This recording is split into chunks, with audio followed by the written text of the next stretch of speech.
आज listening skill words form करना start कर रहे हैं और उसमें पहला क्वेश्चन है आपके पास कि टेम्परेचर की एक रेंज दे रखी है फ़ारेनहाइट में जो 68 डिग्री से लेकर 77 डिग्री तक का रेंज है।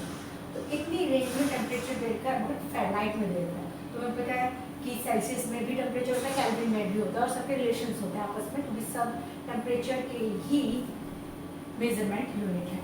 तो इसने हमें कहा कि इस फ़ारेनहाइट को आप इसमें चेंज करो, सेल्सियस में चेंज करो। जैसे तुम्हारा जो तुम्हारा फीवर चेक करते हैं 101 डिग्री जो होता है फीवर है, तो वो फ़ारेनहाइट में होता है, लेकिन अगर उसको सेल्सियस में चेंज करेंगे तो 38 डिग्री सेल्सियस होगा लगभग।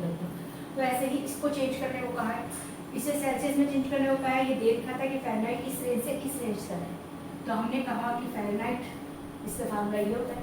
तो जहाँ फ़ारेनहाइट है वहाँ ये फार्मूला लिख दिया, तो 68 डिग्री 9/5 C + 32। अब आपको अगर सेल्सियस में चेंज करना है यानी सी में चेंज करना है तो 1/1 आपको सबको हटाना पड़ेगा और सी को अकेला छोड़ना पड़ेगा। तो सबसे पहले 32 दोनों साइड क्या कर सकते हो, सब्ट्रैक्ट।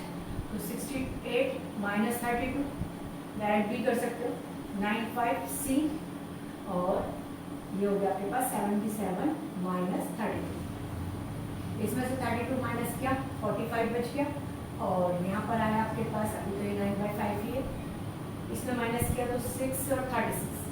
नेक्स्ट टाइम आप क्या करोगे, सी को अकेला छोड़ने के लिए 5/9 से मल्टीप्लाई करो। देखो 36 5/9। ये बात पिछली क्लास में बता चुकी हूँ कि आप जो कर रहे हो वो साइडों में लिख सकते हो। टीचर्स जैसा कहें आपके स्कूल में कि जो हम कर रहे हैं सब्ट्रैक्ट बोथ साइड 32, ठीक, और मल्टीप्लाई बोथ साइड 5/9, तो ये आप दिखा भी सकते हो और डायरेक्ट भी कर सकते हो। 9 4 जा 9 5 जा, तो अब कितना बचा 20C और ये आ गया तुम्हारे पास 25। तो जिसकी रेंज फ़ारेनहाइट में 68 से 77 थी, उसी टेम्परेचर की रेंज सेल्सियस में 20 डिग्री से लेकर 25 डिग्री तक उसकी रेंज है। क्वेश्चन नंबर 12 और 13 और एक एग्जाम्पल भी है और एक दो क्वेश्चन बाहर के। ये 4-5 क्वेश्चन बहुत ही टफ है और इनमें से हर बार कोई ना एक क्वेश्चन आ ही जाता है। इनका लॉजिक बहुत अलग चलता है, इसलिए थोड़े टफ कंसिडर किए जाते हैं। तो इसे समझाने से पहले थोड़ा सा 9th में वापस। 9th में तुमने एक कॉन्सेप्ट पढ़ा था सैचुरेटेड सॉल्यूशन। सैचुरेटेड सॉल्यूशन निकालने के लिए जैसे आपने 10% इसमें सॉल्ट लिया और 90% वाटर में मिक्स कर दिया। 90% वाटर में 90 ml वाटर में 10 ग्राम आपने सॉल्ट लिया, 90 ml वाटर लिया, 90 ml वाटर में आपने 10 ग्राम क्या मिला दिया, सॉल्ट मिला दिया। इनटू में हो गया 100%, तो ये आपके पास आ गया 10 100%, 100 से 100 कैंसिल, 10%। तो जो ये सॉल्ट सॉल्यूशन कहलाएगा ना, वो कहलाएगा 10% सॉल्ट सॉल्यूशन। 10% सॉल्ट सॉल्यूशन क्या कहलाएगा, ये 10% सॉल्ट सॉल्यूशन। कुछ और एग्जाम्पल बताती हूँ।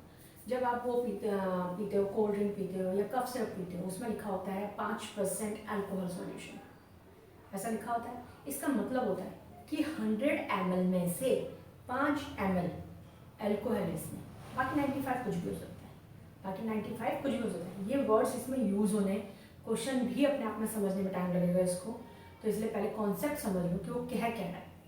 क्लियर है? तो ऐसे ही जैसे आजकल तुम्हारे हैंड वॉश करने के लिए आ रहा है, हैंड को क्लीन करने के लिए आ रहा है, तो वो भी डिसइंफेक्टेंट में भी अल्कोहल मिला हुआ है, तो कहते हैं ना 5 to 7% इसमें अल्कोहल होना चाहिए। तो इसका मतलब होता है हर 100 ml में 5 या 7 ml अल्कोहल उसमें इन्वॉल्व।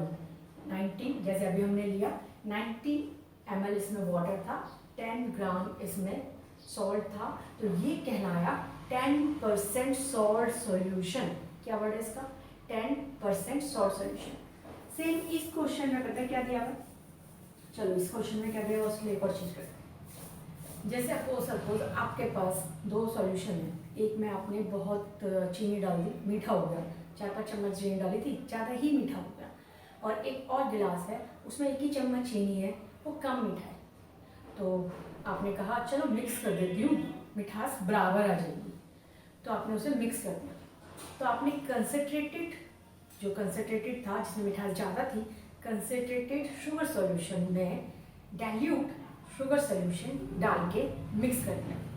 तो आपने ये मिक्स करा, तो एक में जो था शुगर की क्वांटिटी ज़्यादा थी, एक में शुगर की क्वांटिटी कम थी।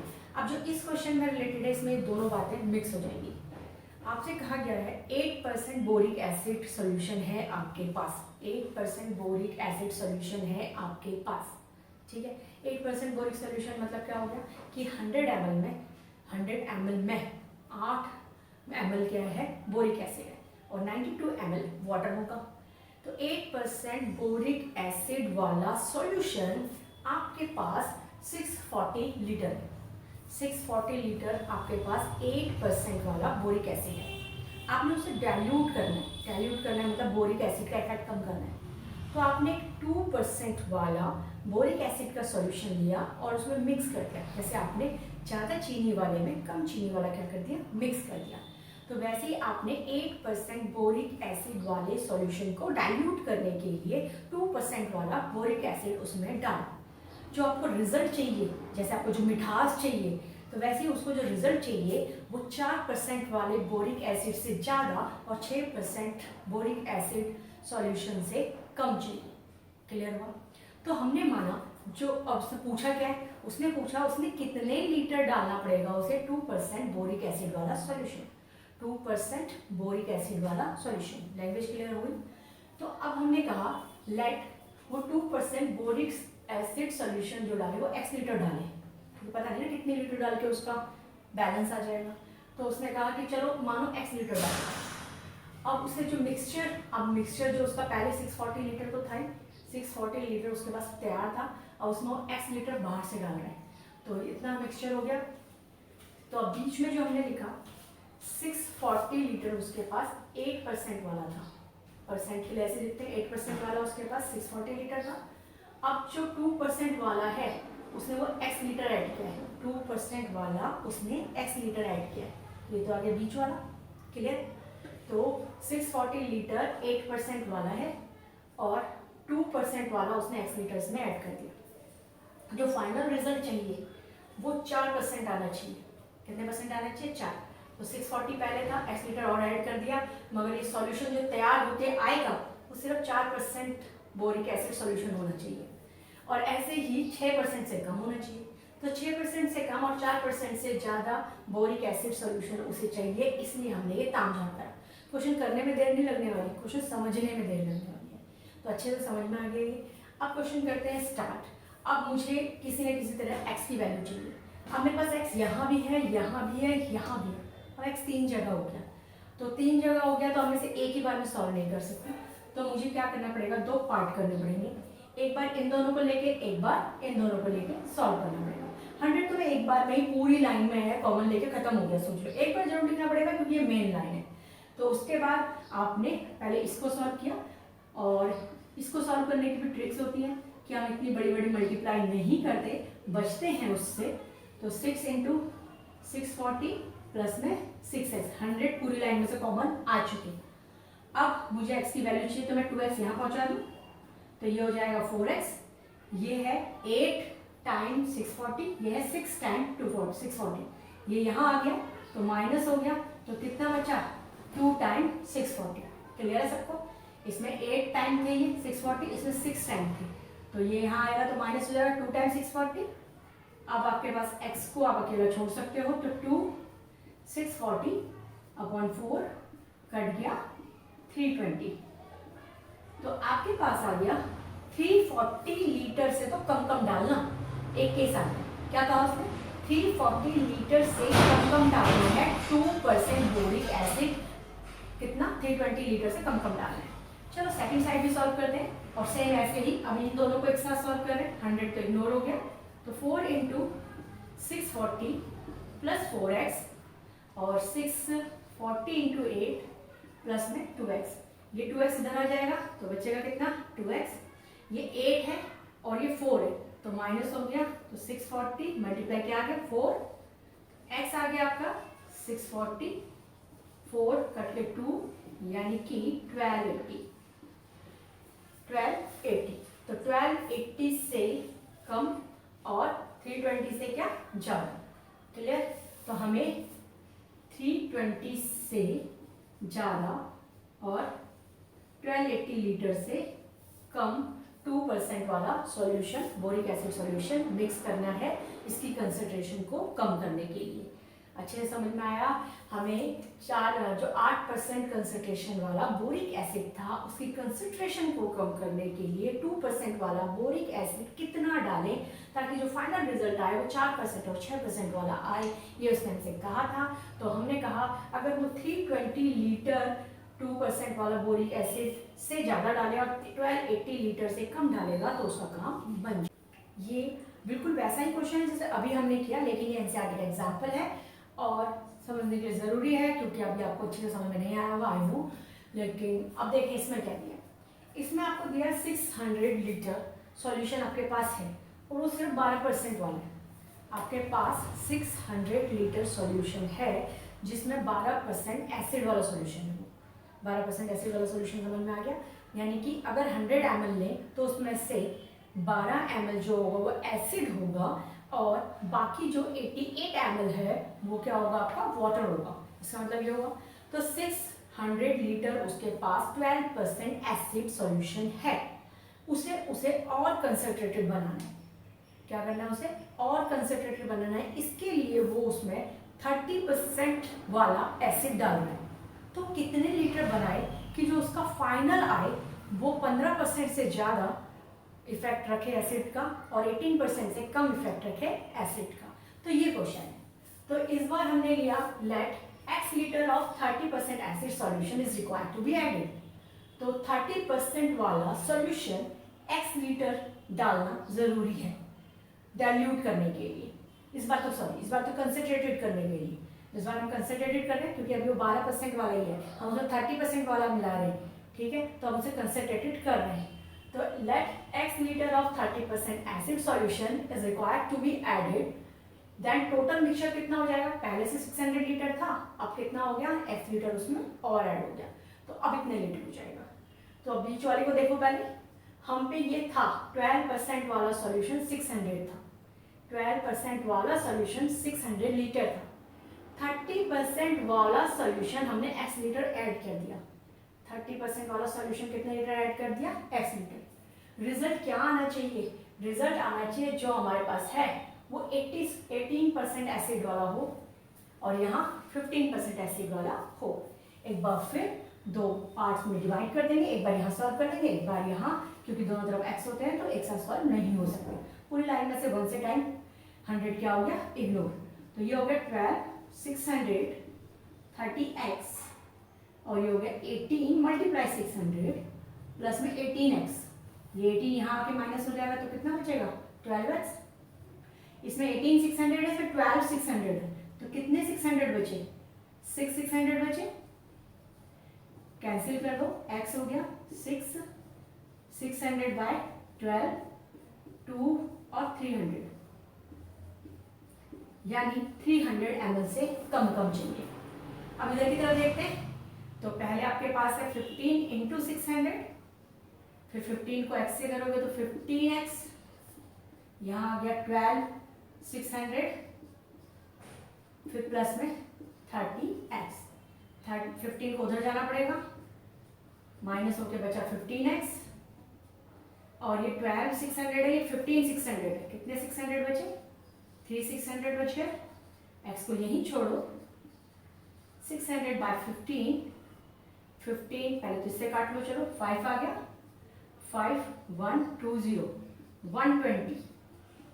यानी जो आपको सॉल्यूशन ऐड करना है वो है 120 लीटर से ज्यादा बट 300 लीटर से कम। तो how much solution you have add? You have add the solution less than 300 but more than 120 litre. कोई बिल्कुल एक्यूरेट नहीं बनने को कह रहा, बहुत ज़्यादा डिफरेंस है तो थोड़ा बहुत ऊपर नीचे चल जाता है। तो अगर इतनी लिमिट की कंसंट्रेशन चाहिए तो इतने लिमिट का आपको ये डालना होगा। कोई भी मेडिसिन तक में ना बिल्कुल एक्यूरेसी नहीं लिखी होती। इसमें 5% है लिखा होता है, इसमें 5 to 7% अल्कोहल है, इसमें 5 to 7% फॉस्फेट है, ये जो भी है परसेंटेज में लिखा होता है, यहाँ से लेके यहाँ तक है। क्योंकि थोड़ा ऊपर नीचे तो ऐड होता ही है। तो यानी कि आपको अगर इतना कंसंट्रेशन चाहिए 18% और 15% वाला, तो आप इतने लीटर तक की रेंज है, आपको इतने लीटर उसमें मिला सकते हैं। क्या मिला सकते हैं आप? 30% वाला एसिड सॉल्यूशन, ताकि वो ज़्यादा कंसंट्रेटेड हो। क्वेश्चन नंबर 13, अभी जो दो क्वेश्चन किए हैं उनसे थोड़ा डिफरेंट है, क्योंकि उन दोनों क्वेश्चनों में हमने सॉल्यूशन में सॉल्यूशन ही डाला, एक को ज़्यादा डाइल्यूट किया, एक को ज़्यादा कंसंट्रेटेड किया, लेकिन सॉल्यूशन में सॉल्यूशन ही डाला था। अब जो हम डालने वाले हैं, सॉल्यूशन को डाइल्यूट करने के लिए डाल रहे हैं, वो वाटर डाल रहे हैं, प्योरली वाटर। तो उसने पूछा कितनी लीटर वाटर डाल दूँ, कितने लीटर वाटर डाल दूँ कि 45% वाला सॉल्यूशन जो मेरे पास 1125 लीटर है, एक ऐसा सॉल्यूशन मेरे पास है, वो है 45% सॉल्यूशन, कितने लीटर? 1125। तो 45% वाला सॉल्यूशन उसके पास 1125 लीटर है, वो इसमें 1125 लीटर वाले सॉल्यूशन में कितना पानी मिला दे, ताकि जो रिजल्टिंग सॉल्यूशन आ जाए, वो उसमें जो एसिड का इफेक्ट है वो 30% से 25% या 25% से लेकर 30% तक हो। यानी कि एसिड को डाइल्यूट कर रहे हैं, पानी डाल के, एसिड को क्या करके डाइल्यूट कर रहे हैं, पानी डाल के डाइल्यूट कर रहे हैं, तो वो कितना लीटर पानी डाल दे जिससे कि एसिड डाइल्यूट हो जाए, और वो डाइल्यूट कितना हो जाए कि वो 25% से ज़्यादा एसिडिक इफेक्ट दिखाए, लेकिन 30% से कम एसिडिक इफेक्ट दिखाए। तो स्टार्ट करते हैं। ये बनता है, आपको पता है, सबसे पहले तो जो रिजल्ट चाहिए उसे चाहिए 30% से कम। 1125 पहले से था, उसने x लीटर वाटर डाल दिया, स्टेटमेंट मैंने नहीं लिखी, आप लिख लेना, let x litre of water should be added. तो x litre of the water should be added. बीच का सॉल्यूशन जब एडेड जो करा जाता है वो एसिड नहीं होता, सॉल्यूशन नहीं होता, सिर्फ पानी होता है, तो बीच में नहीं शो किया जाता, तो बीच में नहीं शो किया जाएगा, क्योंकि फाइनल रिजल्ट में आएगा वो जो भी आएगा। तो आपके पास x लीटर है, ये 45 और 100। फिर दोबारा, अब आपके पास एक ही बार में 100 तो इग्नोर हो गए, एक बार ये दोनों चीज ले लोगे, तो 45, 1125 और इस साइड 30 मल्टीप्लाई 1125 और 30x। ठीक है, अब तो इस साइड तो x है भी नहीं, इसी साइड x है, तो पहले ये इधर आके माइनस हो जाएगा, तो 45 और ये 30 है, तो 15, 11, 25 और आपके पास बचा 30x। नेक्स्ट उसमें x अकेला 15, 11, 25, 30 नीचे, और ये कट भी गया, और 11, 25, 2 और ये x। चलिए इसे अभी काट देते हैं। फिलहाल यहाँ आते, 100 हमारा इग्नोर हो चुका, 45, 11, 25, 45 को x से, 45x, और यहाँ भी 45 इंटू, ये तो हमारे को 25 चाहिए था ना, 25 से मोर देन और 30 से लेस, तो ये हो गया आपके पास 25, 45 और 11 to 5, ये आ गया। इसमें x ये है सिर्फ, तो 45x यही, 5x यहाँ लिया है, और ये 45, 11 to 5 है, और ये 25, 11 to 5 है, तो 45 में से 25 माइनस हो गया, तो 20, 11 to 5 बच गया। अब हम 45 को नीचे ले आएंगे, ये आ गया 45, ठीक है, 5 से चला जाएगा, 5 4 जा, 5 9 जा, ये भी चला गया 2, और ये आ गया आपका 200, फिर 2 और 5, 2 to 5 को 4 से किया तो 900। तो आपको कितने लीटर पानी मिलाना है? आपको 562.5 लीटर से ज़्यादा और 900 लीटर से कम वाटर ऐड करना है। इससे ज़्यादा और इससे कम वाटर ऐड करना है, ताकि आपको अपना जो आपको चाहिए रिजल्ट कि 25% से ज़्यादा एसिडिक हो, लेकिन 30% से कम एसिडिक हो, वो आपको आपका रिजल्ट मिल जाए। रिजल्ट क्वेश्चन नंबर 14 भी इंटरेस्टिंग है, इसमें IQ निकालने का फार्मूला दिया है। तो IQ निकालने का फार्मूला होता है मेंटल एज अपॉन में क्रॉनिकल एज इंटू में 100।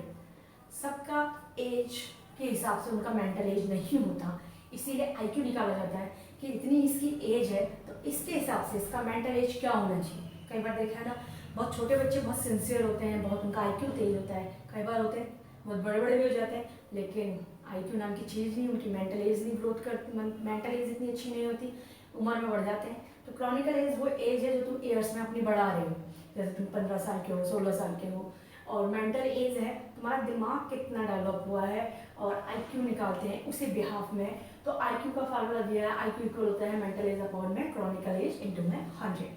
ठीक है, तो आपसे कहा है कि और रेंज दी है कि किसी की रेंज, किसी के आईक्यू की रेंज अगर 15 to 140 हो, किसी के आईक्यू की रेंज अगर 15 to 120 हो, ये मेंशन है where MA mental age and CA chronological age है इफ 80% से 140 हो for a group of 12 year old children, और जो उसकी क्रॉनिकल एज हो वो 12 हो, तो उसकी मेंटल एज का आईक्यू कितना हो सकता है, तो उसका मेंटल एज कितना हो सकता है। ओके है, तो हमें ये निकालना है।